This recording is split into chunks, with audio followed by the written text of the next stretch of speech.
मैले सुरु गरेँ ल। कसैले ल भनिदिनु पर्यो नि, अनि मात्रै म अगाडि बढ्छु। हुन्छ दाइ, सुरु गरौँ।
दाइ हजुरको माइक अफ नै गर्नुभएको कि झुकेर अफ गर्नु? ओहो, मैले बोलेको त अघिबाट मिस भइरहेको रहेछ है। हजुर सुरुबाटै आएन दाइ। मैले क्या धेरै कुरा भनेको थिएँ। म के भनिरहेको थिएँ भने हामीसँग एनालाइसिस गर्ने दुईटा तरिका हुन्छ, एउटा स्ट्याटिक, अर्को डाइनामिक है। स्ट्याटिक एनालाइसिसको बारेमा हामीले हिजो पनि कुरा गऱ्यौँ होइन। स्ट्याटिक एनालाइसिसमा चाहिँ एक्सटर्नल फोर्स जस्तो अर्थक्वेक है, यिनीहरू चाहिँ कन्स्ट्यान्ट फोर्स लाग्छ भन्ने एजम्सनमा आधारित हुन्छ होइन। It doesn't get vary with time भन्ने कुरा। जबकि हामीले बनाउने भवन भनेको भूकम्प प्रतिरोधात्मक हो भनेको अर्थक्वेक फोर्सको लागि चाहिँ हामी आरसिसी बिल्डिङ डिजाइन गर्छौँ, स्टिलहरू विन्ड लोडको लागि गर्छौँ। त्यो यिनीहरू चाहिँ एक्सटर्नल फोर्सहरू हो है। अनि यो चाहिँ कस्तो भन्दाखेरि साइनोसिडल नेचरको हुन्छ नि त। हामीले देखेकै छौँ भनेको डाइनामिक नेचरको हुन्छ। It gets vary with time भन्ने चाहिँ कुरा छ नि त यसमा। अनि डाइनामिक एनालाइसिस चाहिँ दुई किसिमको हुन्छ कि, एउटा लिनियर एनालाइसिस अनि अर्को नन लिनियर एनालाइसिस भनेर हुन्छ।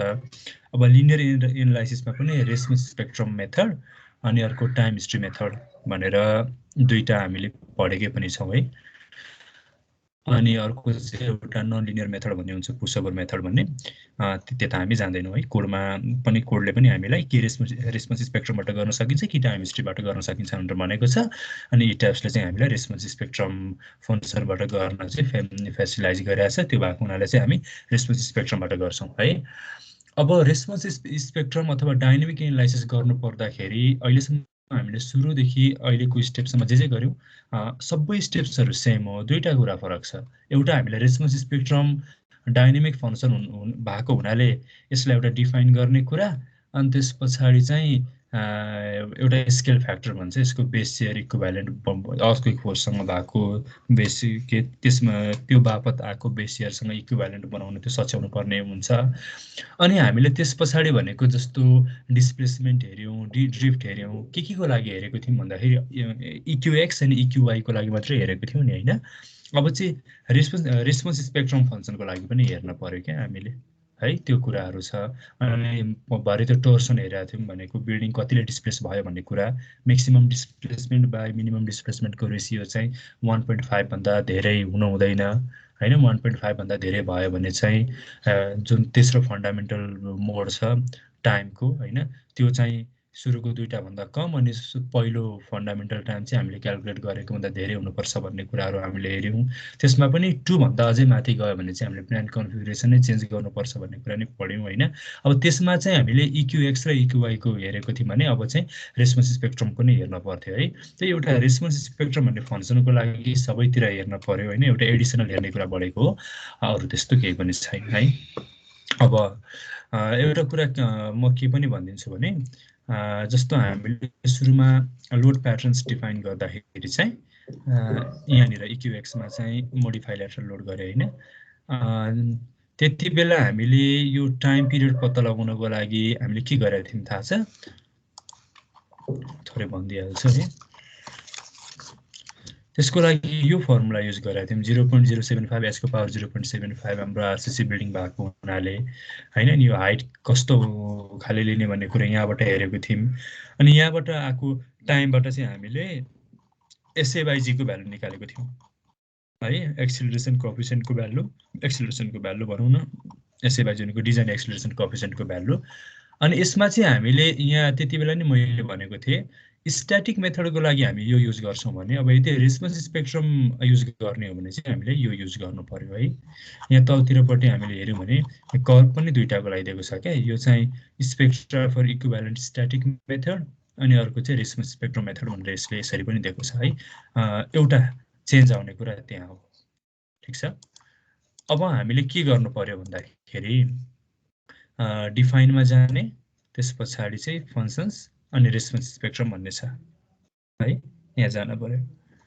अनि त्यस पछाडि चाहिँ यहाँ मेरो अलरेडी डिफाइन भएको हुनाले हो, नत्र भने चाहिँ यहाँ एड न्यू फङ्सन भनेर हामीले गर्नुपर्ने हुन्छ कि। यसलाई चाहिँ अहिले म डिलिट स्पेक्ट्रम गरिदिन्छु।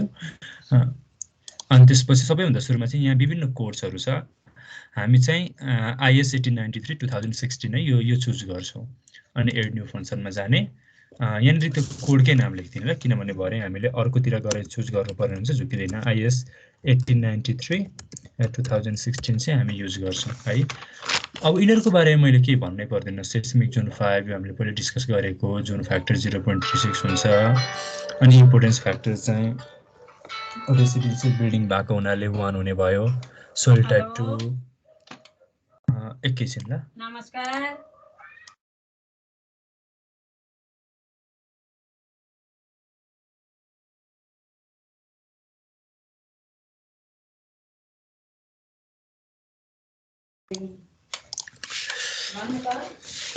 मैले कन्टिन्यू गरेँ है। इम्पोर्टेन्स फ्याक्टर 1 को कुरा आयो है। Soil type 2, response reduction factor 5, यो सबै कुराहरू पहिले आइसक्यो है। अनि त्यसपछि यो ड्याम्पिङ रेसियोको कुरा, जो नर्मली 5% जाइको भ्यालु भन्ने त्यो हामीले पहिला पढेको होइन। अनि IS 1893 2016 को लागि चाहिँ रेस्पोन्स स्पेक्ट्रम कर्भ चाहिँ यो किसिमको हुन्छ है। यसलाई केही पनि भएन। अब यदि हामीले चाहिँ NBC कोड युज गर्ने हो भने NBC को लागि त हाम्रो यहाँ चाहिँ हेऱ्यौँ भने यहाँ हाम्रो NBC कोड भनेर देखाउँदैन क्या। यसमा इनबिल्ड छैन NBC को कुरा है। त्यो भएको हुनाले त्यति बेला चाहिँ हामीले के गर्नु पर्यो भन्दाखेरि 1993 2016 है, त्यति बेला चाहिँ हामीले के गर्नु पर्यो भने यो रेस्पोन्स स्पेक्ट्रम कर्भको बारेमा त हामीले पढेको छौँ नि होइन। यो भनेको त हाम्रो जेनरलाइज्ड रेस्पोन्स स्पेक्ट्रम यो कर्भ पढेको हो। यो त लोकलाइज्ड पनि हुनसक्छ नि त, जस्तो काठमाडौँको लागि मात्रै पनि डेभलप गर्न सकियो, पोखराको लागि मात्रै डेभलप गर्न सकियो। त्यस्तै NBCले चाहिँ नेपालभरिको लागि भनेर एउटा जेनरलाइज्ड कर्भ बनाएको छ। त्यसको लागि चाहिँ कन्भर्ट टु युजर डिफाइनमा गएर चाहिँ यसरी कुन पिरियडमा कति भ्यालु भनेर यसरी यो गर्न सक्यो है। यो कुरा चाहिँ यसमा छ 23 2016 है। र यसलाई मैले ओके गरेँ है। यसरी चाहिँ हामीले रेस्पोन्स स्पेक्ट्रम फङ्सन चाहिँ गऱ्यौँ है, डिफाइन गऱ्यौँ ल। यसलाई ओके गरौँ। अब यति डिफाइन गरिसकेपछि चाहिँ हामीले एउटा लोड केसेस भन्ने चलाउनु पर्ने हुन्छ क्या। यो लोड केसेस हामीले कति बेला चलाएको थियौँ थाहा छ? पहिला डिफाइन गरेर चलाएको थिएनौँ। सेन्टर अफ रिजिडिटी क्यालकुलेट गर्नको लागि हामीले एनालाइजमा गएर चाहिँ एकपल्ट यो set load cases to run है, त्यति बेला चाहिँ हामीले यो चलाएको थियौँ।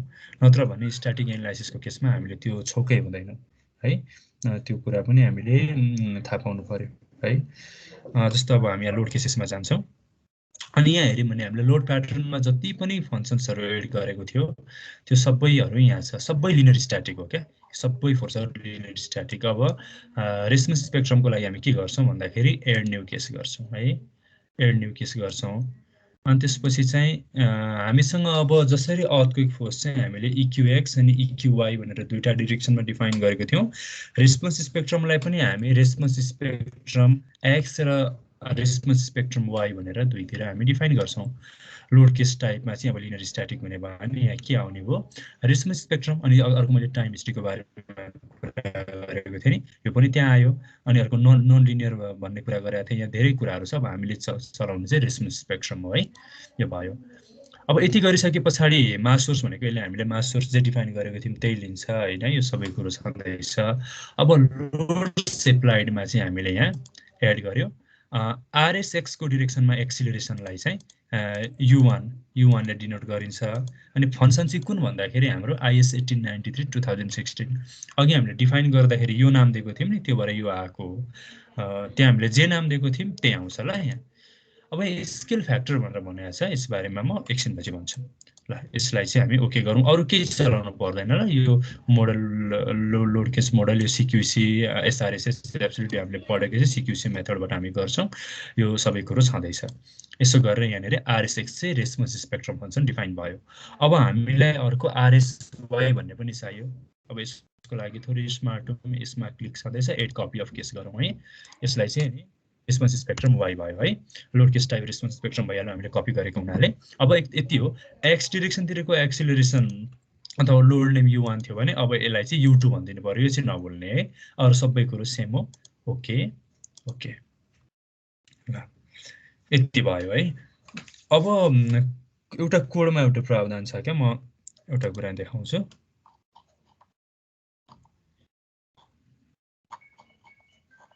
तलै छ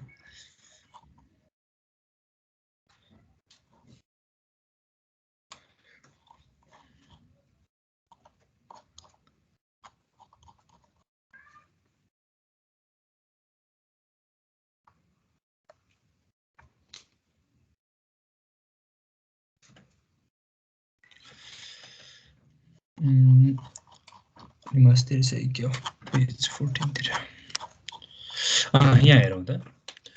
यो मैले अस्ति नै भन्नु पर्थ्यो भनिन है। For structural analysis the moment of inertia shall be taken as RCC बिल्डिङको लागि चाहिँ कलमको 70% अनि त्यस पछाडि 35% फर बिम्स भनेर भनेको छ नि। अनि स्टिलमा चाहिँ टोटली लिने भन्ने कुरा गरेको छ है। अब नर्मली डिजाइनरहरूले चाहिँ स्ट्याटिक एनालाइसिस गर्दाखेरि पनि मोमेन्ट अफ इनर्सिया चाहिँ कलमको 0.7 र बिमको 0.35 गरेर राखेको हुन्छ होइन। अनि यहाँ भनेको हुन्छ स्ट्रक्चरल एनालाइसिसको लागि मोमेन्ट अफ इनर्सिया यति लिनु भनेर होइन। अब कुनको लागि भनेर तोकेको छैन, तर यसो गर्यो भने चाहिँ अलिकति डिजाइन क्यापेसिटी रेसियो भनौँ न, त्यो क्यापेसिटीको कुरा घट्ने भएको हुनाले म चाहिँ प्रिफर गर्दिनँ स्ट्याटिकमा। अब डाइनामिक नै गर्नु पर्यो भने चाहिँ म यसो गरेर राखेको हुन्छु, यो कुरा चाहिँ ख्याल गर्ने। अन्त मैले सुरुमा नै भनेको थिएँ, अब हामीले डाइनामिक एनालाइसिस नै गर्ने भइसकेपछि त फ्रेम सेक्सन्समा गयो है। अब जस्तो यो बिम नो बाई बारेको छ नि, के गर्नु पर्यो, मोडिफाई सो प्रोपर्टी। अनि यहाँ गएर चाहिँ बिमको केसमा चाहिँ मोमेन्ट अफ इनर्सिया 0.35 मात्रै लिने भनेर भनेको छ है। यो चाहिँ हामीले चेन्ज गर्नुपर्ने हुन्छ। यसलाई ओके गरे है। त्यस्तै 9/14 को पनि हामी मोडिफाई गरौँ 0.35, यहाँ पनि 0.35 ओके ओके। त्यस्तै कलममा पनि मोडिफाई सो प्रोपर्टी, कलमको चाहिँ कति भनेको छ भन्दाखेरि 70% है। क्यापेसिटी थोरै घटाएर राख्नु भनेको छ क्या यसले। अब यो सेफ्टी फ्याक्टर जस्तै हो, इट्याप्सले एडप्ट गरेको अथवा हाम्रो कोडले भनौँ न। स्ट्याटिकमा चाहिँ म चाहिँ राखिरहेको हुन्न है, धेरैले राखिरहेको हुन्न, कसैले राखिरहेको हुन्छ। अब त्यो नेचर बिल्डिङ चाहिँ हामीले कस्तो किसिमको बिल्डिङ एनालाइसिस गरेर राखेको छौँ भन्ने कुरामा नि फरक पर्छ। अब यदि गभर्मेन्ट बिल्डिङ हो, ठुलो कमर्सियल बिल्डिङ हो भने त राखिदिने होइन, तर अब सानो रेसिडेन्सियल बिल्डिङ छ भने किन राखिराख्ने है, त्यो कुरो एउटा ख्याल गर्नु पर्यो है। अनि अर्को भनेको चाहिँ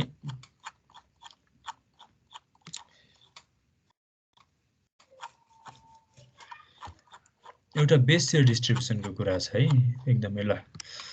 यहाँनिर हेरौँ त 7.7.3 मा dynamic analysis may be performed by either time stream method अथवा रिस्क स्पेक्ट्रम मेथड हैन जुनसुकै मेथड युज गरे पनि the design base share VV shall estimated shall not be less than the design base share VV calculated using a fundamental period TA यो भनेको छ म यसको सारांश बुझाइदिन्छु ल यो भनेको चाहिँ कस्तो हो भने जस्तो हामीसँग जुन बेस शेयर हुन्छ हैन यो बेस शेयर चाहिँ मानौं अर्थक्वेकबाट आएको चाहिँ अर्थक्वेकबाट आएको बेस शेयर चाहिँ मानौं 100 किलोन्युटन छ रे है भने अब रिस्मस स्पेक्ट्रमबाट आएको बेस शेयर जुन हुन्छ त्यो चाहिँ 85% अर्थक्वेकबाट आएको भ्यालुको 85% भन्दा कम हुनु हुँदैन भन्छ है अनि हो त्यो यदि 85% भन्दा ज्यादा रहेछ भने हामीले त्यो अहिलेको जुन मैले स्केल फ्याक्टरको कुरा गरे नि त्यसलाई चलाइराख्नु पर्दैन तर यदि 85% भन्दा कम छ भने चाहिँ त्यसलाई चाहिँ हामीले 85% मात्रै हैन 85% भन्दा माथि हामी 100% पुग्ने गरी चाहिँ त्यसलाई मिलाउँछौं है त्यो कुरा चाहिँ हामीले ध्यान दिनुपर्ने हुन्छ यसमा अब त्यसको लागि के गर्ने भन्दाखेरि हामी सबैभन्दा सुरुमा चाहिँ यसलाई मोडेललाई रन गर्छौं है त्यसपछि मात्रै देखिन्छ डायनामिक एनालाइसिस भनेर मैले लेख्छु है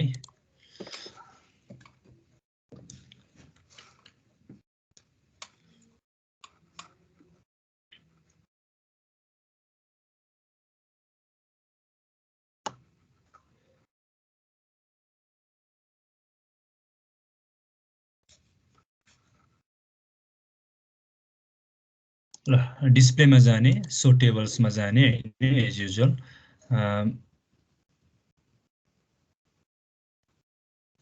अनि स्ट्रक्चर आउटपुटमा जाम हामी अनि बेस रिएक्सन्समा अनि बेस रिएक्सन्समा गइसकेपछि यो यसमा क्लिक गरे हुन्छ है ओके गरौँ यसलाई चाहिँ सजिलोको लागि जस्तो यहाँ हेरौँ न हामीसँग चाहिँ तलतिरपट्टि जाँदै जाउँ हैन यहाँ हेरौँ त EQX बाट आएको EQX EQY RSX RSY छैन यसलाई एकपल्ट एक्सेल मा एक्सपोर्ट गरेर हेरौँ है अनि सजिलो हुन्छ बुझ्नलाई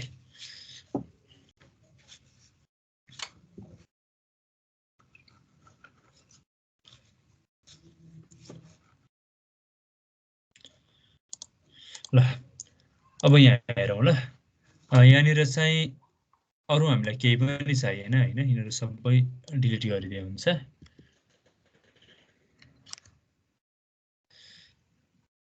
यिनीहरु सबै डिलिट गरिदियौं हामी EQX र EQY मात्रै राखौं न EQX EQY RSX RSY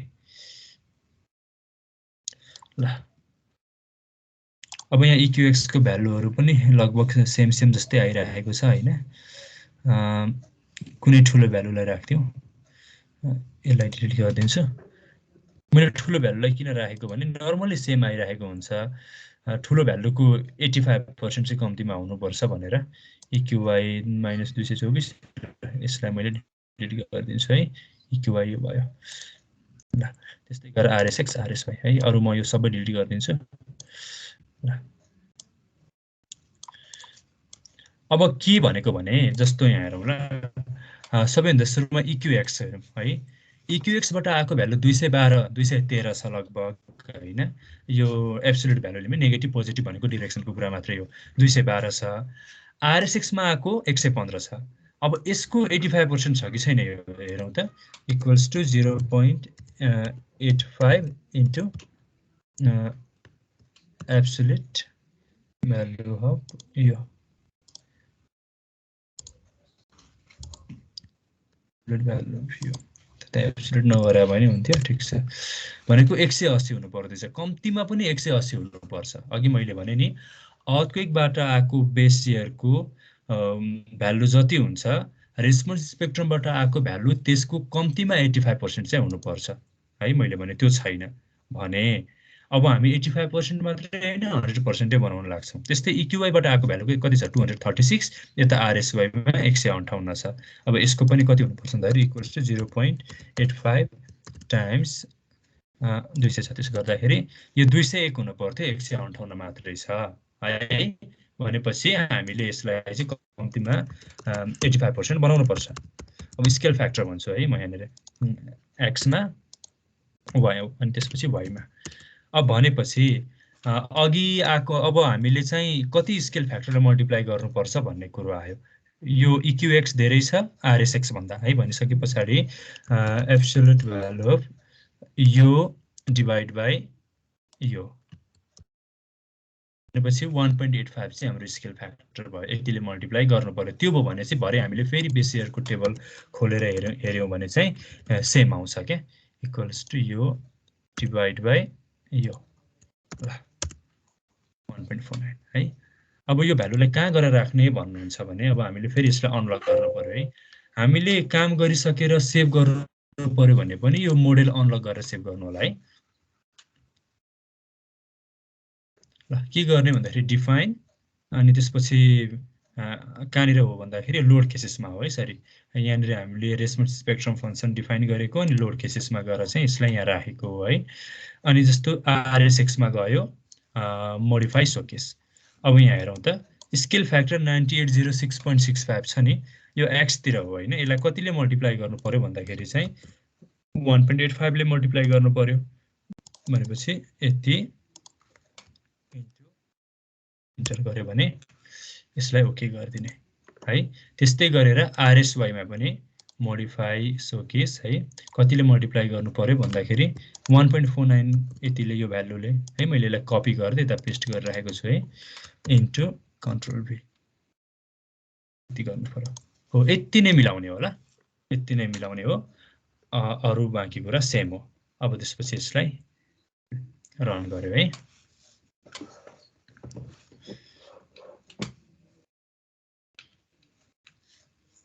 अब हिजोको थोरै रिभिजन पनि हुन्छ म सरसर्ती भनिदिन्छु है हामीले त्यसपछि गर्ने भनेको के हो भन्दाखेरि डिस्प्लेसमेन्टको कर्भहरु हेर्नु पर्ने हुन्छ हैन अब त्यहाँ हेर्दाखेरि त्यही RSX र RSY को लागि फर्दर हेर्नु पर्ने हुन्छ हामीले अरु त केही पनि होइन है जस्तो डिस्प्लेमा गएर स्टोर रेस्पोन्स प्लट्समा गएर चाहिँ हामीले हिजो केस कम्बोमा चाहिँ EQX र EQY को मात्र हेरेको थियौं भने अब चाहिँ RSX र RSY को लागि पनि हेर्न पर्यो र क्राइटेरियाहरु तिनै हुन् है जस्तो यहाँनिर 27 आइरहेको छ हाम्रो ए लेभल 33 थियो हैन त्यस्तै गरेर RSY को हेरौं 15 आइरहेको छ ए लेभल चाहिँ हाम्रो 33 थियो त्यस्तै गरेर ड्रिफ्टको लागि पनि हामी त्यसरी नै हेर्छौं है RSX RSY को लागि सबै टोटल प्रोसिड्युर सेम हो त्यसपछि अब हामीले चाहिँ गएर के हेरेको थियौं भन्दाखेरि टेबल्सहरु हेरेका थियौं हैन मास पार्टिसिपेसन रेशियोको हैन त्यो कुराहरु पनि सबै सेम नै हो structure output model information MPMR को कुराहरु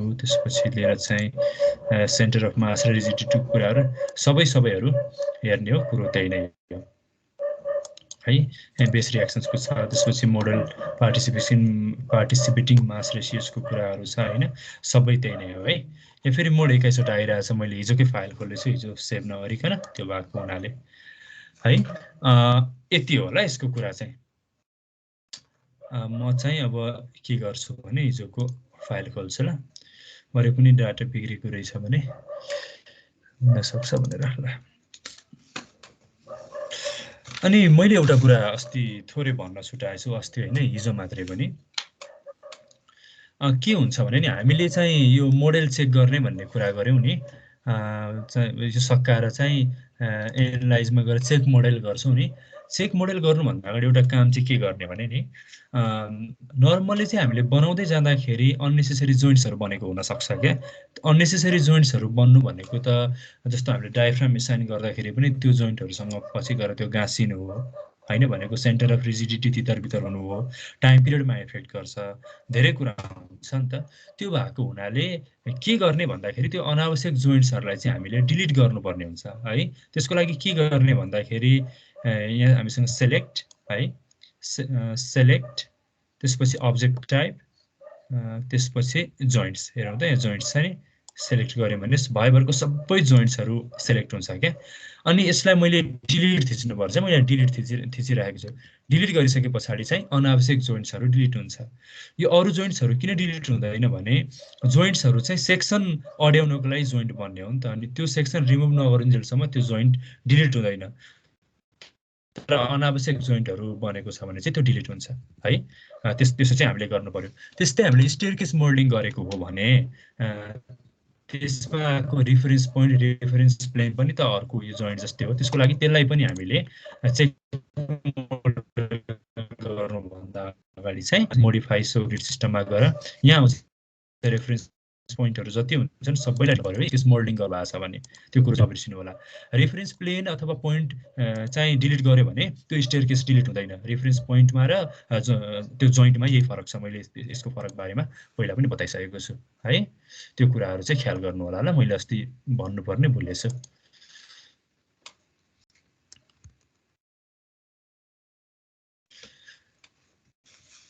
अब हामी डिजाइन पोर्सनमा जाउँ है हामीले एनालाइसिस पोर्सन सकायौं अब डिजाइन पोर्सनमा जाउँ डिजाइन पोर्सन चाहिँ अब यही हो हाम्रो अन्तिममा फिनिशिङ पोर्सन भनेकै अनि म चाहिँ एउटा चेकलिस्ट जस्तो बनाएर तपाईहरुलाई एक दिनमा दिन्छु ल सुरुदेखि अन्तिमसम्म हामीले के गर्ने भनेर किनभने मैले एकदमै धेरै कुरा भने जस्तो लाग्यो सुरुपल्ट गाह्रो हुन्छ के ल अब हामीले हेर्दै आयौं भने सबै कामहरु सकाइसक्यौं हैन अब हामी डिजाइनमा आउँछौं है डिजाइनमा जाने त्यसपछि हाम्रो चाहिँ कन्क्रिट फ्रेम डिजाइन हो हैन अनि त्यसपछि सुरुमा यो लहरै आउने हो के हामी अब सबैभन्दा सुरुमा यो भ्यू प्रेफरेन्सेस गरौँ अब हामीले यदि यहाँ हेर्यौं भने डिजाइन कोड भनेको IS 456-2000 हामीले RCC मा पढेको कोड है अलवेज यु अनि अरु यहाँ हेर्नुपर्ने कुरा भनेको चाहिँ जस्तो कन्सिडर मिनिमम इसेन्ट्रिसिटी भनेको चाहिँ त अफ कोर्स हेर्नु पर्छ हैन एडिसनल मोमेन्ट अफ यसलाई यसै राख्दिनु भयो हुन्छ अनि इम्पोर्टेन्ट कुरा चाहिँ के हो भने design for BC capacity ratio भनेर भनेको छ नि यो BC क्यापासिटी रेशियो भनेको चाहिँ बीम कलम क्यापासिटी रेशियो हो अब हाम्रो डिजाइन फिलोसफी चाहिँ के हो भने स्ट्रङ कलम विक बीम है बीम भन्दा चाहिँ कलम स्ट्रङ हुनुपर्छ भन्ने चाहिँ हाम्रो डिजाइन फिलोसफी हो त्यो भनेको के हो भने यदि कलम भन्दा बीम स्ट्रङ भइदियो भने त है कलम नै सुरुमा कोल्याप्स भइसके पछाडी त बिल्डिङ सक्यो नि त मान्छे त भाग्ने पनि मौका पाउने भएन तर बीम भन्दा कलम स्ट्रङ भइदियो भने बीम अडिने भयो नि त हैन कलम नै स्ट्रङ भयो भने त्यो भएको हुनाले BC क्यापासिटीलाई चाहिँ हामीले कन्सिडर गर्नुपर्छ यसलाई त्यो भएर यस गरिन्छ अब नर्मली तपाईहरुले पनि सुनिराख्नु भएको हुन्छ ई ट्याप्सबाट हामीले गरेको एनालाइसिसको अथवा डिजाइनको रिजल्टमा चाहिँ रिबारहरु एकदमै धेरै दिइराखेको हुन्छ भनेर भन्छ नि त्यसको प्रमुख कारण नै हामीले बीम क्यापासिटी रेशियो कन्सिडर गरेर हो एकपल्ट यसलाई चाहिँ नो गरेर हेरिहेर्नु तपाईहरु हैन त्यो रिबार डिमान्डको कुरामा एकदमै उल्लेखनीय कमी आउँछ के त्यो कुरा चाहिँ हामीले बुझ्नु पर्यो अनि अब यदि चाहिँ बीम क्यापासिटी मैले भने नि स्ट्रङ कलम विक बीम भने नि यसको आधारमा चाहिँ यदि कुनै पनि सेक्सन फेल भएको भने चाहिँ पछि जस्तो यो बीम चाहिँ अहिले मेरो माउसको कर्सर जहाँ छ यो फेल भएको भने यसमा चाहिँ तपाईको उ भनेर देखाउँछ के BCC भनेर देखाउँछ BCC भनेको बीम कलम क्यापासिटी फेल भनेर देखाउँछ के त्यो कुरो चाहिँ यसले कन्सिडर गर्छ है अब अघि मैले भने बीम भन्दा कलमको क्यापासिटी धेरै हुनुपर्छ भनिसकेपछि B/C को रेशियो त लेस देन 1 हुनु पर्यो अथवा यसको रेसिप्रोकल कलम बाइ बीमको क्यापासिटीको रेशियो चाहिँ ग्रेटर देन 1 हुनु पर्यो है त्यो कुरो हामीले बुझ्नु पर्यो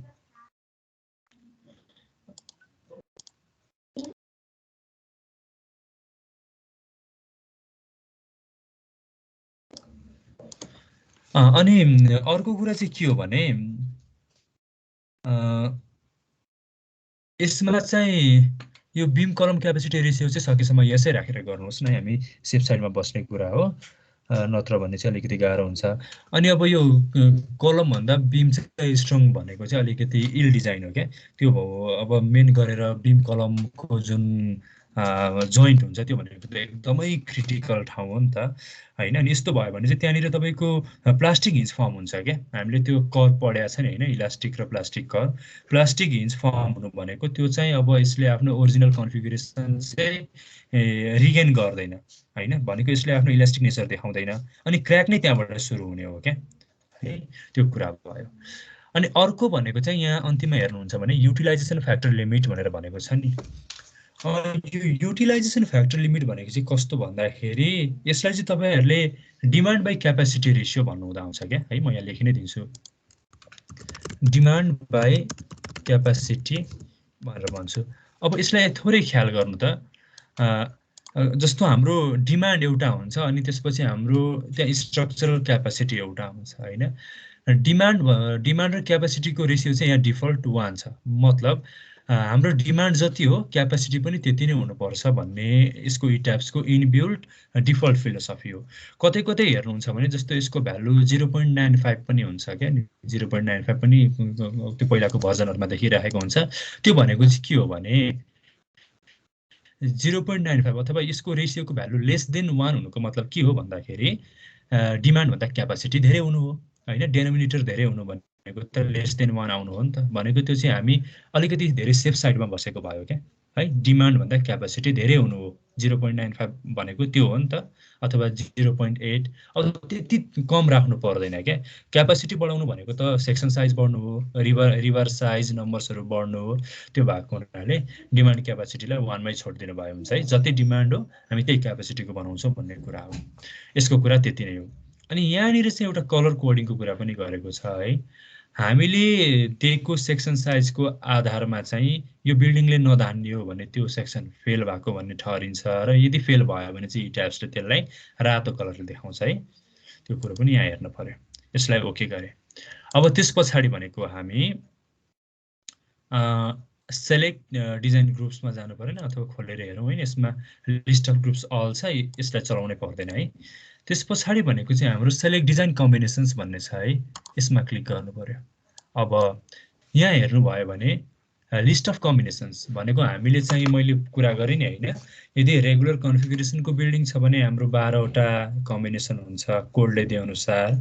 अनि इरेगुलर प्याटर्नको छ भने 0.3 टाइम्स अर्को डिरेक्सनको लोड पनि हामीले कन्सिडर गर्नुपर्छ भनेर मैले भनेको थिएँ। त्यसमा 24 वटा कन्फिगरेसन हुन्थ्यो है।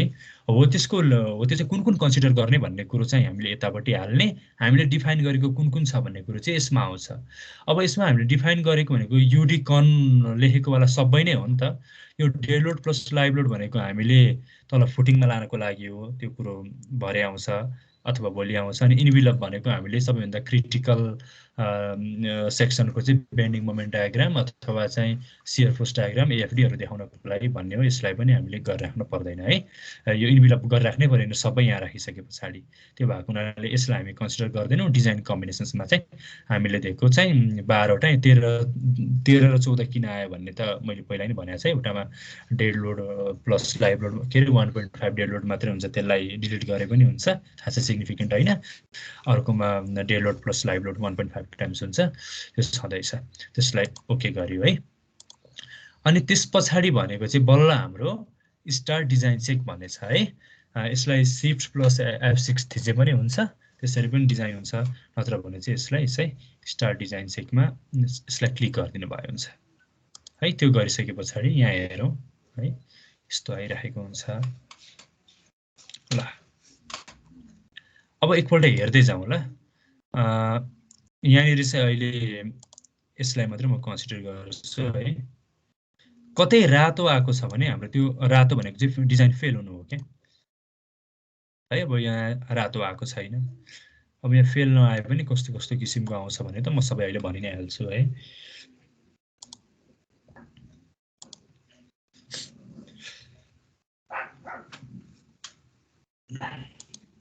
यसलाई प्लानमा लगाउँ है। बेसमेन्ट एप्लाई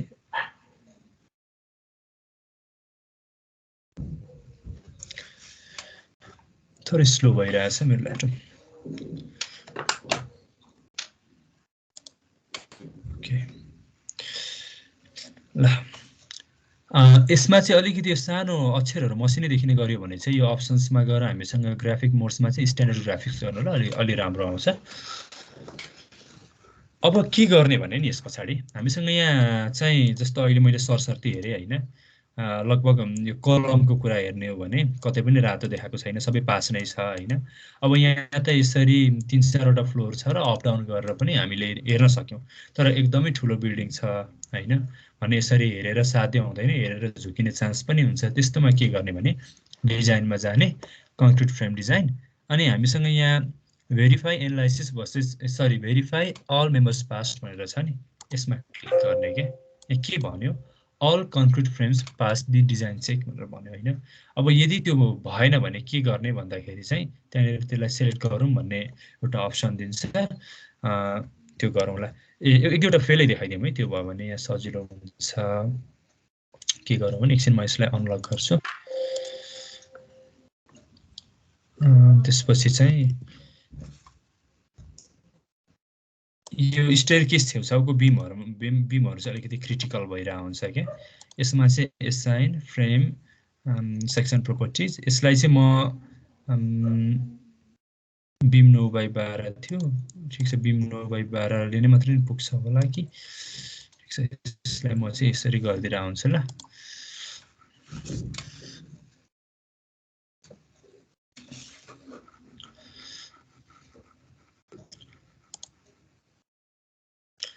अरु के राख्नै परेन, यही डिफल्ट भन्छ यसरी सेकेन्ड टाइम आउँदाखेरि चाहिँ।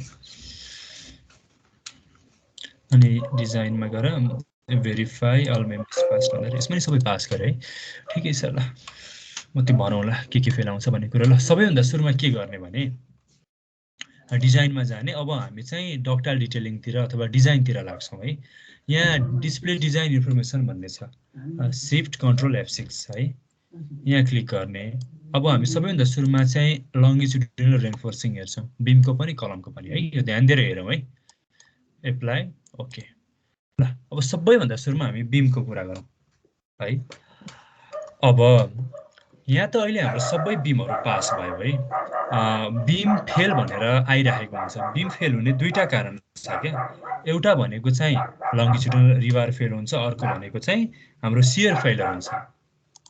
यसलाई चाहिँ म यहाँबाट देखाउँछु है। आइएस कोड हेरौँ। हाम्रो आइएस 13920 यसमा हेरौँ एउटा। अनि अर्को भनेको चाहिँ एउटा नक्साबाटै पनि हेरौँ होला है। यो फाइल हेरौँदा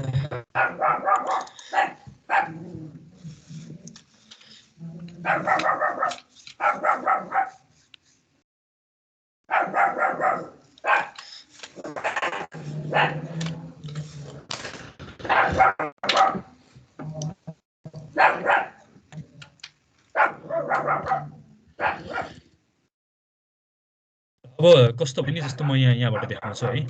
अहिले हामी बीमको कुरा गरौँ ल। जस्तो बीमको सेक्सनको बारेमा त थाहा नै होला है। जस्तो म यहाँ पनि भनिदिन्छु, यो हाम्रो बीमको सेक्सन हो हैन। यिनीहरू रिबार्सहरू हो, यिनीहरूलाई थ्रो बार भन्छ। यो वार पार गएकोलाई थ्रो बार भन्छ। यसरी बीचमै कट भएकोलाई चाहिँ एक्स्ट्रा बार भन्छ क्या। त्यो किन प्रयोग भएको भन्ने कुरा एकछिनमा आउँछ। अब हाम्रो बीम फेल हुने दुईटा कारण छ।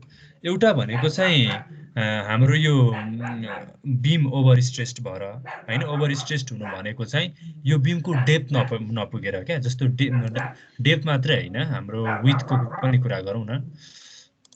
जस्तो हामीले यहाँ अहिले प्रयोग गरिरहेको भनेको कतिको छ भन्दाखेरि 9/14 9/12 को छ नि त। 9 तलपट्टि चाहिँ 14 भनौँ है। है एउटा यो डेप्थ नपुगेर चाहिँ समस्या आइरहेको हुन्छ। त्यति बेला चाहिँ हाम्रो कस्तो हुन्छ भने ह्यास ओभर स्ट्रेस्ड भनेर देखाइरहेको हुन्छ क्या। जस्तो यो बीम चाहिँ फेल हो भने यसमा हामीले राइट क्लिक गर्न सक्छौँ क्या। अनि यहाँ हेर्नु होला है, यहाँ टप स्टिल बटम स्टिल भनेर भनेको छ नि। यहाँनिर चाहिँ यसरी ह्यास अनि ओभर स्ट्रेस्ड भनेर यसरी आइरहेको हुन्छ क्या। त्यो कुरो हेर्न पर्यो है हामीले। अथवा यहाँ डिटेल्समा गयो भने चाहिँ यहाँ प्रष्टै देखाउँछ। यहाँ तलतिरपट्टि चाहिँ यो FYSहरुमा यसमा यो फ्याक्टर्ड नेगेटिभ मोमेन्ट यता कता ओभर स्ट्रेस्ड भनेर देखाइरहेको हुन्छ। अब त्यो भनेको चाहिँ के हो भन्दाखेरि हाम्रो बीमको डेप्थ अथवा विड्थ नपुगेको अथवा डाइमेन्सन नपुगेको भनौँ न। अब हामीलाई रेक्टेङ्गुलर सेक्सनको लागि मोमेन्ट अफ इनर्सिया थाहा छ नि हैन, के थियो BH3/12 हैन। यदि हामीले ब्रेथ 2 टाइम्स गर्यौं भने मोमेन्ट अफ इनर्सिया 2 टाइम्सले मात्रै बढ्ने भयो भने यदि हामीले डेप्थ चाहिँ 2 टाइम्स गर्दियौं भने त्यो त 8 टाइम्सले बढ्ने भयो नि त। त्यो भएको हुनाले चाहिँ हामी ब्रेथ भन्दा पनि डेप्थ नै बढाउन प्रिफर गर्छौं। सुरुमा 9/12 बाट सुरु गर्छौं, भएन भने 9/14 गर्छौं। अलि ठुलो बिल्डिङमा 9/16 अथवा 12/16 12/20 त्यस्तो पनि आइरहेको हुन्छ है। त्यो एउटा केस भयो ओभर स्ट्रेस्डको कुरा। एकैछिनलाई हाम्रो कुकुर एकदमै करायो, म त्यसलाई शान्त बनाएर आइहाल्छु। 1 मिनेट है।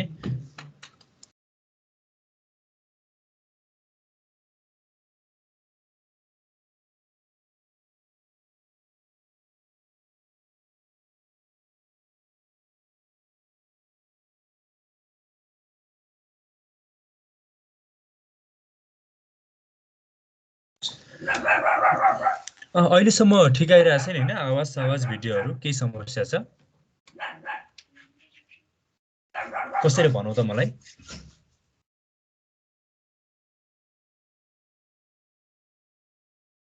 उपदेश के समस्या छ? छैन। ल मैले कन्टिन्यू गरेँ ल।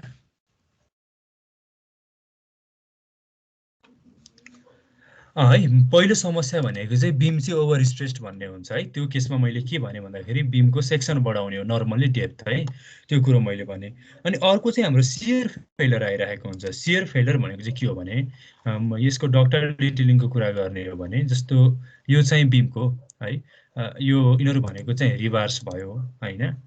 अनि त्यसपछि यसलाई चाहिँ टाई गर्ने, यसलाई बाँध्ने जुन हामी चलन चल्तीको भाषामा रिङ भन्छौँ हैन, अथवा स्टिरप्स, यो भनेको चाहिँ हाम्रो शियर इन्फोर्समेन्ट हो क्या हैन। अब यसको चाहिँ एरिया पुगेन अथवा हामीले पर्याप्त यो हालेनौँ ओरेनौँ भने चाहिँ त्यसमा चाहिँ शियर फेलर भनेर देखाइरहेको हुन्छ। अनि शियर फेलरलाई चाहिँ ह्यास ओएस भनेर, ह्यास ओभर स्ट्रेस्ड भने जस्तै यस्तै ह्यास 45 अथवा त्यस्तै के लेख्छ क्या, ह्यास 45 ओभर स्ट्रेस्ड त्यस्तै के लेख्छ है, ह्यास 45 ओभर स्ट्रेस्ड त्यस्तै के लेख्छ भनेको सम्भावना यति नै हो। बीम फेल हुने सम्भावना यति नै हो है। यो दुईटा केसेसहरू आइरहेको हुन्छ। अब यसलाई कसरी सल्भ गर्ने भन्ने कुरा चाहिँ ओभर स्ट्रेस्डको कुरामा सेक्सनको डेप्थ बढाउने हैन, प्रिफरेबली डेप्थ सकेसम्म ब्रेथ नचलाउने हैन। त्यसपछि यसमा भनेको शियर इन्फोर्समेन्ट बढाउने, त्यसमा म एकछिनमा आउँछु। अनि अरू टेक्निक्सहरू पनि छ, त्यो एन्ड रिलिजहरू गर्ने टेक्निक पनि छ, त्यो म एकछिनमा भन्छु। अब यसमा लागौँ है। अहिले हामी चाहिँ प्लानमा हेरिरहेको छौँ है, जस्तो स्टोरी 2 को भयो, यो स्टोरी 3 को भयो हैन। यो अब यसमा सबै बीममा हामीले हेर्यौँ भने चाहिँ यो माथिपट्टि दिएको भ्यालु भनेको टप बारको रिबार डिमान्ड हो है, एमएम स्क्वायरमा। माथिपट्टिको एमएम स्क्वायरमा टप बारको रिबार डिमान्ड हो भने तलको चाहिँ बटम बार हो है। हामीले पढ्ने गरेको माथिको कम्प्रेसन बार, तलको टेन्सन बार है, त्यो कुरा हो। यसलाई यता ड्रइङमा हेर्ने हो भने यो टप बार भयो, यो बटम बार भयो है। यो सेक्सन देखिँदाखेरि यो माथिकै चाहिँ टपतिरकै एक्स्ट्रा बार हो है, यो बटम बार, यो टप बार है। यसलाई त्यसरी देखाइएको हुन्छ। अनि अलिकति भ्यालुजहरू हेर्ने हो भने जस्तो हामीले के गरेको छ भने स्टेयरकेस मोल्डिङ गरेको छैन नि त। स्टेयरकेसमा आएको लोडलाई पनि हामीले बीममा ट्रान्सफर गरेको छ। यो भोइड सेक्सन भनेको चाहिँ हाम्रो स्टेयरकेस थियो हैन, हामीले यो वरिपरिको बीममा चाहिँ त्यहाँ आएको लोडहरू ट्रान्सफर गरेको हो नि त। भनिसके पछाडि यसो हामीले विचार गर्ने हो भने है, त्यहाँनिर चाहिँ अलिकति हाई आइरहेको हुन्छ कि रिबार डिमान्डहरू, जस्तो यहाँ 399 371 अलिकति परतिर पनि नर्मली है त्यस्तो भइरहेको हुन्छ। यहाँ हेरौँ त 516 537 अरू ठाउँ हेरिकन अलिकति धेरै आइरहेको छ नि त नर्मली। अब स्टेयरकेस वरिपरिको बीममा मात्रै धेरै आउँछ भन्ने हैन, अब लोडिङ केसमा डिपेन्ड गर्छ नि त, वालहरूको कुरामा, लाइभ लोडहरूको कुरामा। जस्तो यहाँ 646 पनि आइरहेको छ हैन, यहाँ 627 आइरहेको छ, यो ख्याल गर्ने। अब यो स्टोरी 1 को लागि म कुरा गर्छु ल। यहाँ हाम्रो पिलर छ एउटा, अर्को पिलर यहाँ छ है, यतापट्टि क्यान्टिलिभर छ। अब टप बारको बारेमा कुरा गर्दाखेरि हाम्रो यहाँ छेउमा 627 mm स्क्वायर रिबार डिमान्ड गरिरहेको छ, बिचमा 183 अनि 730 है। नर्मली छेउछेउमा मैले अघि पनि भने नि, बीम कलम जोइन्ट सेक्सन भनेको त्यहाँ एकदमै धेरै हाई मोमेन्ट आइरहेको हुन्छ। त्यो भएको हुनाले त्यो क्रिटिकल एरिया हो है, त्यो भएको हुनाले त्यहाँनिर धेरै रिबार डिमान्ड गर्नु स्वाभाविक हो भने बिचमा नर्मली कम आइरहेको हुन्छ है। अनि त्यसपछि हामीले बटम रिबार हेर्यो भने टप रिबार भन्दा तलतिरपट्टि कम आइरहेको हुन्छ है। अब यसमा थोरै अचम्म लाग्न सक्छ। हामीले जस्तो आरसीसीमा चाहिँ बीमको डिजाइन गर्दाखेरि तलपट्टिको भनेको त हाम्रो टेन्सन स्टिल हो नि त। टेन्सन स्टिल चाहिँ हामी डिजाइन गरिरहेको हुन्थ्यौँ, किनभने कन्क्रिट भनेको कन्क्रिट मात्रै हुनु भनेको त त्यसमा ब्रिटल फेलर आउँछ नि त हैन। अनि तलपट्टि ब्रिटल फेलर नहोस् त्यसलाई डक्टाइल बनाउनुको लागि हामीले रड हालेको न हो। अनि हामीले यसो झट्ट सोच्दाखेरि त तलपट्टि धेरै आउनुपर्ने भन्ने कुरा लाग्न सक्छ नि। यसमा चाहिँ के हुन्छ भने एकछिनमा एन्ट्री लिस्टको कुरा आउँदाखेरि पनि म भनौँला होइन, नर्मल्ली यो बिमले चाहिँ यहाँ आएको चाहिँ मोमेन्टहरू अथवा टोर्सनहरू सबै चाहिँ तुरुन्तै यतापट्टि ट्रान्सफर गर्छ क्या है। अस्ति मैले एन्ट्री लिस्टको कुरा गरेको थिएँ नि, यदि एन्ट्री लिस्ट साइन गऱ्यो भने चाहिँ यसले मोमेन्टहरू चाहिँ it resist on its own भन्ने कुरा गरेको थिएँ नि, त्यो केस हुँदैन। हामीले डिजाइन गर्दाखेरि टोटल्ली एउटा बिम मात्रै लिएर गइरहेको हुन्छौँ, त्यसमा यति किलोमिटरको फोर्स आउँछ भन्ने आधारमा हामीले डिजाइन गरिरहेको हुन्थ्यौँ। त्यो भएको हुनाले यस्तो केस देखिएको हो है। तथापि यहाँ मुनि धेरै आउने केस पनि म एकछिनमा भन्छु। ल अब एकपल्ट यहाँ कोडमा हेरौँ है, बिमको कोडमा हेरौँ। डक्टल डिटेलिङ हो है, यो हाम्रो कलम हो, यो हाम्रो कलम हो है। अब यहाँ ध्यान दिएर हेर्नुभयो भने अलिकति जस्तो यो बिम र कलमको यो जोइन्टको सेक्सन भयो नि, मेरो अहिले यो माउसको कर्सरलाई फलो गर्नुभयो भने यहाँ चाहिँ स्टिरप्सहरू एकदमै बाक्लो छ है, एकदमै बाक्लो छ। अनि बिचमा गएर हेर्नुभयो भने अलिकति पातलो छ, अनि फेरि यता गएर हेर्नुभयो भने अलिकति बाक्लो छ। भनेको जोइन्ट सेक्सनबाट थोरै परसम्म चाहिँ हाम्रो स्टिरप्सहरू अलिक थिकली प्लेस्ड अनि बिचमा थिनली प्लेस्ड हुन्छ होइन, त्यो भइरहेको हुन्छ नि त। किनभने जोइन्ट सेक्सनमा चाहिँ एकदमै धेरै मोमेन्ट आउँछ क्या है। अनि त्यो भएको हुनाले चाहिँ हाम्रो यहाँनिर चाहिँ यो हाई भ्यालु आउनुको कारण पनि त्यो हो है। अनि बिमलाई चाहिँ हामी त्यही भएर 3टा भागमा हामी डिफाइन गर्छौँ क्या, डिभाइड गर्छौँ। जस्तो यो अटोक्याड ड्रइङमा हेर्नुभयो भने यो हाम्रो एउटा पिलर हो, यो अर्को पिलर हो, यो बिचको बिम हो भने यहाँ सेक्सन हेर्नुहोस् त, यो एउटै स्प्यानमा पनि 1 2 1 भनेर यसरी 3टा स्प्यानमा डिभाइड गरेको छ। किन भन्दाखेरि चाहिँ यो दुईटा चाहिँ जोइन्ट सेक्सन के अरे दुईटा बिम कलम जोइन्ट सेक्सन भएको हुनाले हाई मोमेन्ट आउँछ भनेर भने बिचमा चाहिँ अलिकति कम आइरहेको हुन्छ। त्यो भएको हुनाले यसको डक्टल डिटेलिङ पनि फरक भइरहेको हुन्छ क्या। यी ट्याप्सले पनि त्यसरी नै भ्यालु दिन्छ। त्यो छेउको एरियासम्म चाहिँ नर्मली 0.25 एलसम्म है, अनि त्यसपछि चाहिँ बिचमा चाहिँ अलिकति कम रिबार, अनि त्यसपछि यतापट्टि छेउमा धेरै रिबार, यसरी दिइरहेको हुन्छ, टप पनि बटममा पनि। अब हामीलाई थाहा छ नि होइन, जस्तो हामीले बिमको लागि चाहिँ कम्तीमा पनि 12 mm को रड चाहिँ लङ्गिट्युडिनल रिबारको रूपमा प्रयोग गर्छौँ है। त्यो 12 को एरिया भनेको कति हुन्छ, पाइडी स्क्वायर बाई 4 गर्दाखेरि 113 mm² आइरहेको हुन्छ है। तपाईँहरूलाई थाहा छ नि होइन, 8 mm स्टिरप्स 8 mm डायमिटरको बारको pi d square by 4 pi into 80 square by 4 गर्नुभयो भने 50 mm² आइरहेको हुन्छ है, राउन्ड अफ गरेर। 12 mm को 113 आइरहेको हुन्छ, 16 को 201 आइरहेको हुन्छ है। अब हेरौँ त, यहाँ 627 छ नि, भनिसके पछाडि हामीलाई यहाँदेखि यो बिचको भागसम्म नर्मली 0.25 एल है। 0.25 एल भनेको चाहिँ त्यो पोइन्ट अफ कन्ट्राफ्लेक्सर जस्तै हो क्या। त्यहाँबाट चाहिँ हाम्रो ठ्याक्कै मोमेन्ट रिभर्सल हुन्छ। त्यहाँ कति चाहियो भन्दाखेरि 627 mm² चाहियो भनेको। म यहाँनिर एउटा टेबल बनाउँछु ल, डायमिटर अनि त्यसपछि एरिया है।